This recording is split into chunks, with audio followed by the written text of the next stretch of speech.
Okay, barang sudah receive, function okay, tak ada masalah.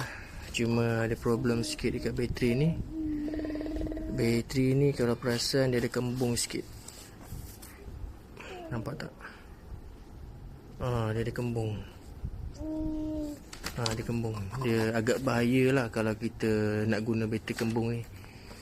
Boleh menyebabkan dia meletup kalau kita overcharge. Kalau yang ni okey, tak ada masalah.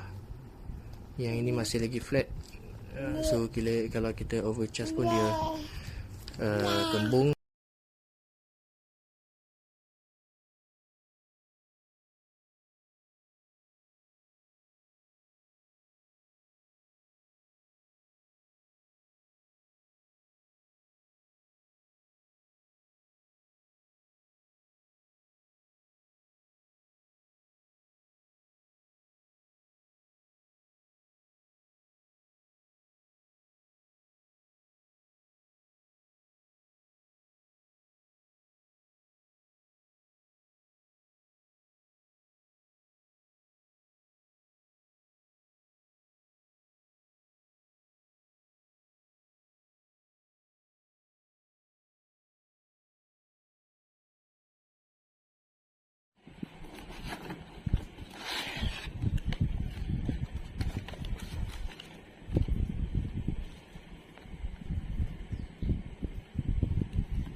Dok mana sekarang? Test nak ambil video ni, test.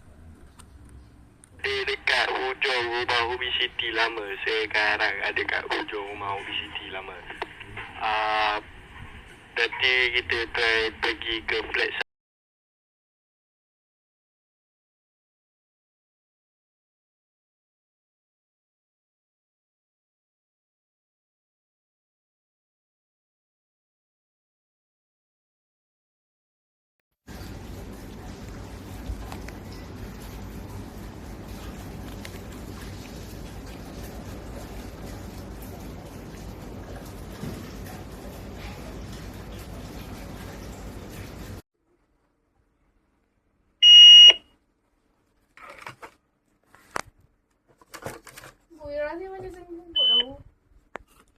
Hello, testing.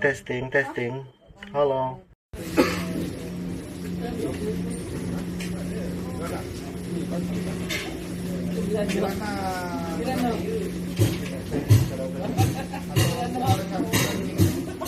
Adakah yang speaker tu ke? Yang abang kata yang batas tepi tu.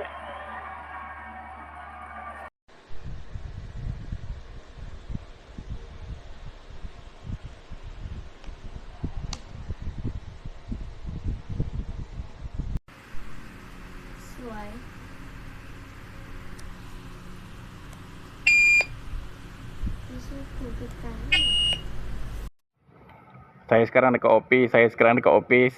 Ganti. Clear.